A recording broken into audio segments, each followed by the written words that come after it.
Episode 267, Spoiled Rich Boys. Tony was quite happy with Alex's proposal that he and Don guard the residential building, and he agreed immediately. He thought it was possible that Alex had some connection to the Clifton family, so he didn't dare to object. Alex's job was now to alternate between spending some of his time patrolling the Johns Hopkins University campus by car and standing guard in front of the residential building the rest of the time. The work of guard duty was, of course, very simple. In fact, most of the time they sat in the duty room. They just had to stay alert and be ready to solve any problem as soon as it arose. That night, Alex changed into his uniform and walked around in it, trying to get comfortable. When Debbie found him, she smiled at the sight of him. "You look so handsome in your security guard uniform," she told him.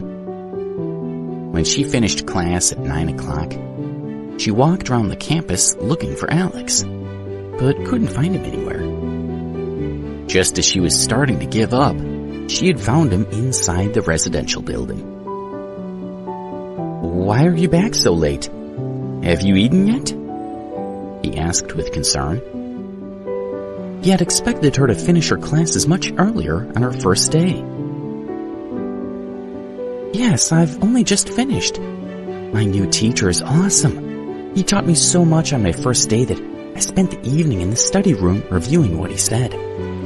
All the students here are really hardworking, so I need to work hard to make sure I keep up," Debbie replied excitedly. Alex listened to her explanation and felt a little concerned for her. She was so sensible, but he was taking on a lot of work. He was desperate to stay with her and take care of her. However, the Clifton family had explained that his task was now to protect Debbie in secret, and that it would put her in danger if her true identity was exposed. He knew that he had to accept the situation for what it was. "You look so tired that you're struggling to stay awake. You should go home and get some sleep," he told her. "You too," Debbie said. She smiled, and then turned and walked toward the residential building. Don had been watching their interaction. He walked up to Alex and said, "Alex, I think that girl's interested in you. She stood there for 5 minutes and her eyes were focused only on you. I'm much more handsome and she didn't give me a second glance." Don's eyes were twinkling. "Don, don't be ridiculous. I've already got a wife." Alex held up his left hand and showed Don his wedding ring. "Besides, although Debbie and I are friends, she's a student of Johns Hopkins, and she has a really bright future ahead of her. She would never want to settle down with a security guard." "I know you're right. Everyone knows that security guards don't earn much money or have much in the way of career prospects. Girls like her wouldn't be interested in us." Don sighed. He took out a box of cheap cigarettes. He took 2 out of the packet, handed one to Alex and said, "These cigarettes are cheap and taste bad. You're probably used to something better." "What are you talking about? I'm the same as you. Why would I be used to anything better?" Alex said with a smile. He didn't usually smoke, but in this situation he felt that he couldn't refuse. He took the cigarette and let Don light it for him. They walked around the perimeter of the building together. It was nearly 10 o'clock and everything was quiet on the campus, so they sat down on the curb to finish their cigarettes. Don told Alex, "I've lived in Baltimore for more than 30 years and have been ridiculed and pitied my whole life. When I was a young man, I had so much ambition. I was sure I was going to make something with my life. But here I am, a security guard on a university campus. I can't even find someone who wants to marry me. My life's a joke." He laughed at himself, but his smile was tinged with regret. Buddy, don't give up. You're only 32, and you're still a young man with most of your life ahead of you. As long as you don't give up on your ambitions, I'm sure that God won't let you down, Alex advised. He was sad to see his friend looking so depressed by life at such a young age. Don smiled sadly. He looked at the sky, and his eyes twinkled like the stars. Forget it. I have no expectations for my life. Even if I stay alone and pitied for the rest of my life, only one thing really matters to me, and that's my sister. As long as she has a peaceful and happy life, then I'll be happy. When he finished speaking, Don noticed that he'd also finished his cigarette. So he put it out on the concrete and threw the stub onto the grass.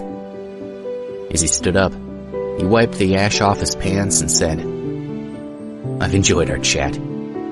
I'll go and get some sleep, and I'll take over from you at midnight.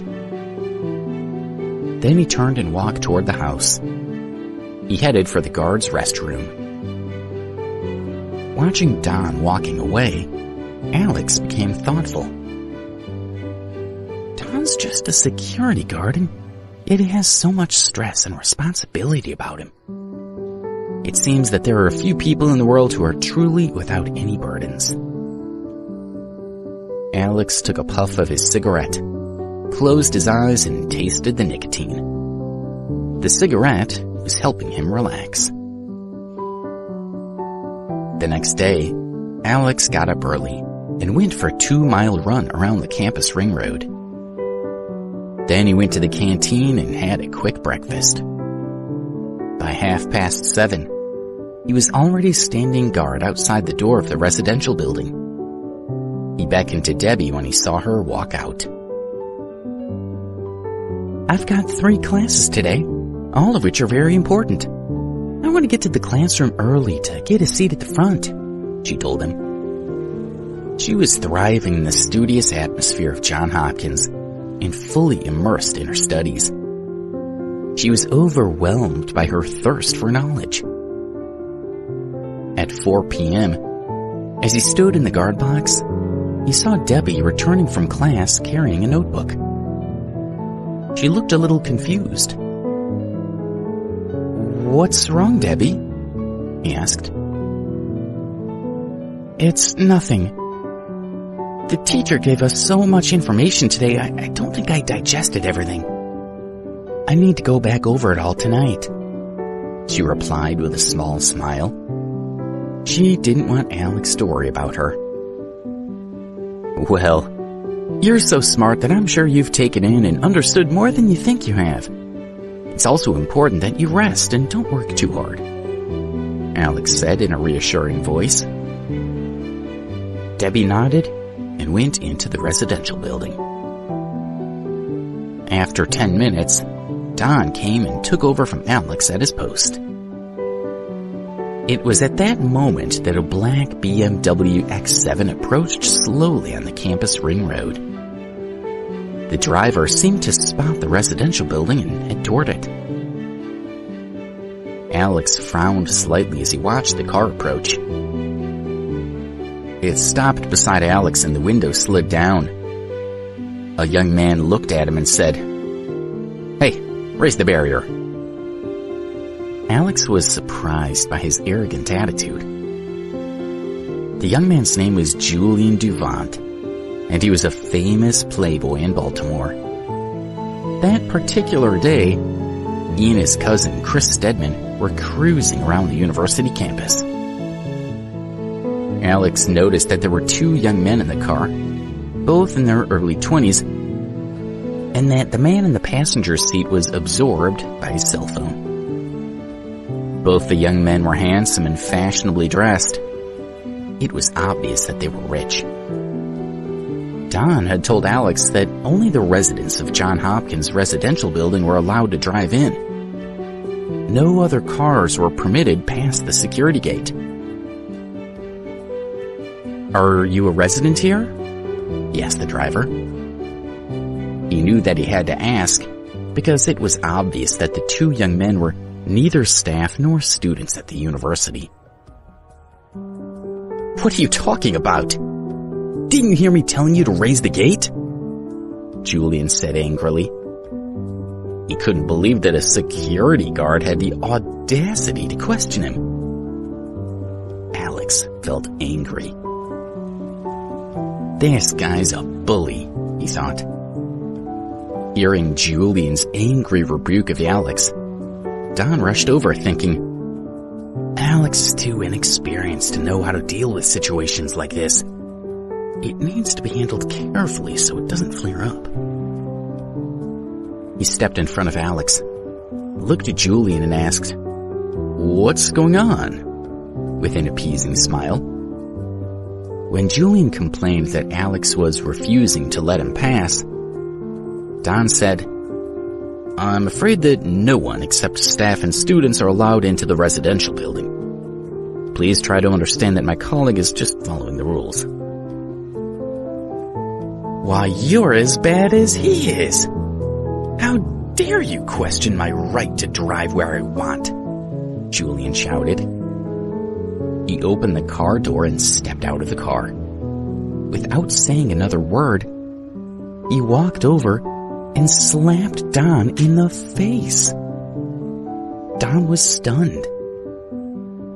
As with most men, the most important thing to Don was his dignity, and this young man was treating him with contempt. "You're just some jumped-up security guard. In my eyes, you're no better than the cleaners on the street," Julian said dismissively. He enjoyed making other people feel small. It always gave him a buzz. Of course, it would have been better if there had been more people around to watch. A few students and teachers were passing, but they didn't want to get involved, so they hurried away. Julian turned back and focused on Alex. His fists were already raised as he walked over to him and threatened, "What made you think you could refuse me?" By this time, his blood was boiling, and he decided to hit Alex. However, a moment later, the man lying on the ground wasn't Alex, but Julian. Everyone watching was astounded. They saw Julian about to punch Alex, but in the blink of an eye, Alex's hand shot out like a cannonball, hit Julian in the face, and knocked him to the ground. Julian's lips were bleeding profusely, and he spat 2 white teeth onto the ground beside him. As he lay on the ground, he looked at Alex with eyes full of shock and resentment. He gnashed his teeth and growled, "How dare you hit me?" Alex was confident in his own abilities.